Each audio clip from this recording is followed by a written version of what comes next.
ዛሬ ነው ኤርሚያስ ኑሐሚን ናሆም ደግሞ አምራንን አንድ ቤት እራት ይጋብዛሉ። ምክንያቱም የአምራን ምርጫ ስለሆነ ቤቱ ያው አምራን ደግሞ ከኤርሚያስ ጋር ከዚህ በፊት የሚሆንበት ቤት ነበር የመረጠችው። እንግዲህ ኤርሚያስ አምራንን ሲያይ በጣም ደንግጧል። ስልክ ማወራው አለ ብሎ ተነስቶ ሄዷል ማለት ነው። እንግዲህ አምራን ሳታየው ኑሐሚን የኤርሚያስ እንደዚህ መደናበር ደግሞ ግር ብሏታል ማለት ነው። በቀጣይ እንግዲህ ኤርሚያስ ለአምራን ደውሎ ቦታ ያስቀይራታል ወይስ ኤርሚያስ ጥሎ ይጠፋል? እስኪ በዚህ ጉዳይ ሐሳብ አስተያየታችሁን ኮሜንት ላይ አስቀምጡልኝና በክፍል 17 አብረን የምናየው ይሆናል ማለት ነው። ሌላው አምራን አሁን ላይ ከናሆሜ ብር በደም ሳትቀበልና ሳዘርፈው አባትየው እንዳይለያያቸው በጣም ፈርታለች ማለት ነው። ምክንያቱም ሌኩን ናሆምን ከአዲስ ፍቅረኛ ወይም ደግሞ የአቶ ተሰማ ልጅ ከእሱ ጋር ለማገናኘት እየፈለገ ነው ማለት ነው። ነገር ግን ኤርሚያስ አምራንን እንግዲህ አንድ እቅድ ሰጥቷታል ማለት ነው። ያ እቅድ ምንድነው? እንግዲህ ኤርሚያስ የነገራት ነገር ከናሆሜ ልጅ እንድትወልድለት ነግሯታል። ምክንያቱም ልጅ ካለ ሁሉም ነገር ይተሳሰራል ብሎ ስለሚያስብ ይሄንን ሲሰማ ግን አምራን ደንግጣለች ማለት ነው። እናም አምራን እንግዲህ ያኔ በስካር ሙድ ይሄንን ሲነግራት እሱም ደግሞ እንግዲህ እሱ ቤት ለመሄድ ብትፈልግም ነገር ግን ኤርሚያስ ቤት እንደቀየረ ይነግራታል። ይሄንን ሲሰማ እየማገትክብኝ ነው እንዴ ብላ ተናግሯለች ማለት ነው። ነገር ግን ኤርሚያስ ይሄንን ስትለው በጣም ነበር የደነገጠው። እንግዲህ ኑሐሚን ክፍል 17 ቶሎ እንዲለቀቅ ሁላችሁም ኮሜንት ላይ ክፍል 17 ቶሎ ይለቀቅልን በማለት ይሄንን ቪዲዮ ላይክ በማድረግ ይጀምሩ። እንግዲህ ኑሐሚን በክፍል 16 እንዳየነው ከሆነ ኑሐሚን ለኤርሚያስ እንግዲህ ክብረ ንጽህናዋን ሰጥቷለች። አሁን ኑሐሚን ኤርሚያስ እንዳይጎዳት ፈርታለች። እናም ይህንን ቃልን ነግሯለች ማለት ነው። እናም ኑሐሚን እንዳፈቀረችው በግልጽ ለኤርሚያስ ነግሯለች። ኤርሚያስ ግን ይህንን የእሷን የዋህነት እያየ በኔ በኩል ይጎዳታል ብዬ ማሰብ አይደለም ማለት ነው። እናንተስ በዚህ ጉዳይ የኤርሚያስ ነገርን እንዴት ታዩታላችሁ? ሐሳብ አስተያየታችሁን ኮሜንት ላይ አስቀምጡልኝና በክፍል 17 አብረን የምናየው ይሆናል ማለት ነው። እንደሚታወቀው ሌኩን ለልጁ ናሆም ስለበፊት የሚያውቀው ጓደኛ ተሰማን መልካምነትና ደግሞ ስለተሰማ የሴት ልጁ ጋር ለማስተዋወቅ እየሞከረ ነው። ምክንያቱም ሌኩን ልጁ ጓደኛ እንዲሆንለት የሚፈልገው ወይም ደግሞ ልጁ ናሆሜ ጓደኛ ለእሱ የምትሆነው የሚፈልገው አይነቱ ጨዋ ጸባይተኛና መልከ መልካም ነው የሚፈልገው። ነገር ግን ናሆም የሚያፈቅራት ሴት እንዳለ ለአባቱ ቢነግረው ነገር ግን ሌኩን ምንም አልተስማማበትም ማለት ነው። እንግዲህ ሌኩን ኑሐሚንን ቀጥሯት ነበር በዛውም ከልጁ ጋር ለማስተዋወቅ። ነገር ግን ናሆም ይህንን ነገር አልፈልግም ብሎ ሲወጣ ከኑሐሚን ጋር ይጋጫሉ ማለት ነው። ናሆም ግን አላወቀም እንግዲህ ኑሐሚን እሷ መሆኗ። የዛኔ ስልኩ ወርቆ ስለነበር ከናሆሜ ጋር ተቀያይሯል። አሁን ላይ አምራን ሰግታለች፣ ፈርታለች። ምክንያቱም ናሆም ሌላ ሴት ሊያገባ ስለሆነ ማለት ነው በአባትየው ግፍፊት። እናም ናሆም ከእጇ እንዳይወጣ ትፈልጋለች። ሀብታም ስለሆነ ብሩን ብላ እንደተጠጋችም ይታወቃል ማለት ነው። በሌላ በኩል ኤርሚያስ ስልክ ደውሎ ኑሐሚንን ሊያገኛት ሲፈልግ ስልኩን ናሆም ያነሳውና ስልኩ ሌላ ሰው ጋር እንደሆነ ይነግሯል።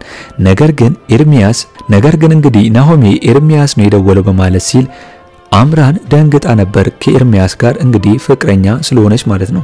ኤርሚያስ አምራንን ናሆም ጋር የላካት እቅድ እንደሆነና ከእሱ ብር ለመቀበልና ለማጥመድ እንደሆነ አሁን አውቀናል። አሁን ኤርሚያስ እንግዲህ ተቀይሮባታል ኑሐሚን ላይ። ምክንያቱም ስልክ ሲደውል ወንድ ስላነሳበት እናም ጮክ ብሎ ነው የተናገራት። ማንም ወንድ ከሱ ውጪ እንዲነካሽም ሆነ እንዲመኝሽም አልፈልግም ብሎ ኑሐሚንን አስጠንቅቋታል። እንግዲህ ይህ ባህሪው ኑሐሚን ስታይ በጣም የደነገጠችው ለእሷ እንግዳ ስለነበር፣ ነገር ግን የተፈጠረውን ሁሉ ለኤርሚያስ አስረድተዋለች። እንግዲህ ሌላው ሌኩን ናሆም ልጁን በተደጋጋሚ ጊዜ ኑሐሚንን እንዲያገባለትና ከእሷ ጋር እንዲሆኑ ነው ፍላጎቱ። እናም አሁን ላይ ናሆምን እየጠየቀው የሚገኘው አሁን ለይኩን እየደከመው ስለሆነ የድርጅቱን ኃላፊነት ለመስጠት ሰክቷል ማለት ነው። በዚህ ሁኔታው በናሆም ረጋ እንዲልለትና ከሱስ ውስጥ እንዲወጣ ደግሞ የአቶ ተሰማ ልጅን ኑሐሚንን ማስተዋወቅና የፈለገውም ከሷ ጋር እንዲሆኑ ለዛም ነበር።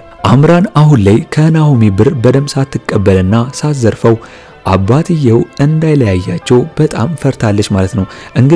እንግዲህ አምራን አሁን ላይ ናሆሜ ለእሷ ብሎ መኪናም ገዝቶላታል። እንደገናም ደግሞ የእሷን ወጪ ሁሉ የሚሸፍነው የቤት ኪራይም ቢሆን እሱ ነው። አሁን ግን እሷ ጭራሽ ሌላ ብር እንዲሰጠውና ብዙ ብር እንደሚያስፈልጋትም ለናሆሜን እየጠየቀችው ነው የምትገኘው። ይሄንን እንኳን አድርጎላት እሷ ምንም በቃኝ አላለችም ማለት ነው፣ እቅዷ ሌላ ስለሆነ።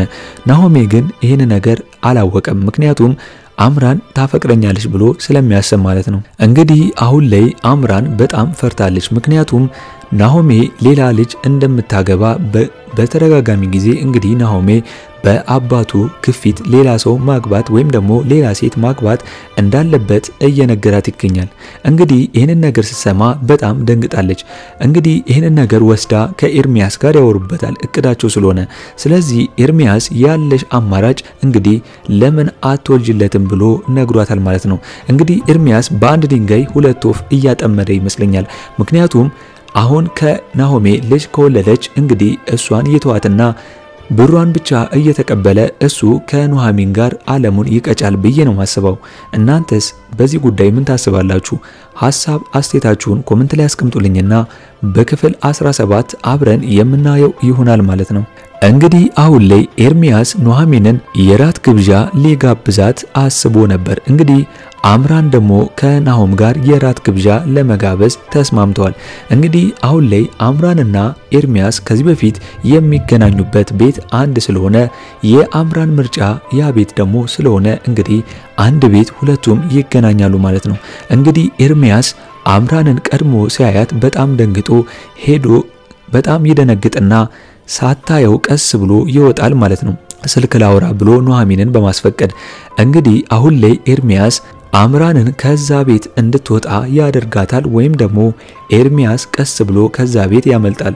እስቲ እናንተ በዚህ ጉዳይ ሐሳብ አስተያየታችሁን ኮሜንት ላይ አስቀምጡልኝና በክፍል 17 አብረን የምናየው ይሆናል ማለት ነው። እንግዲህ ኑሐሚን ክፍል 17 ቶሎ እንደተለቀቀ እኛም በኮሚኒቲ ፖስታችን ስር ወዲያው ለእናንተ የምናስቀምጥላችሁ ይሆናል ማለት ነው። ለአምባር ሚዲያ አዲስ ከሆናችሁና ሰብስክራይብ ያላደረጋችሁ ካላችሁ ሰብስክራይብ በማድረግና የደውል ምልክቱን በመጫን ቤተሰብ እንድትሆኑን በአክብሮት እንጋብዛለን።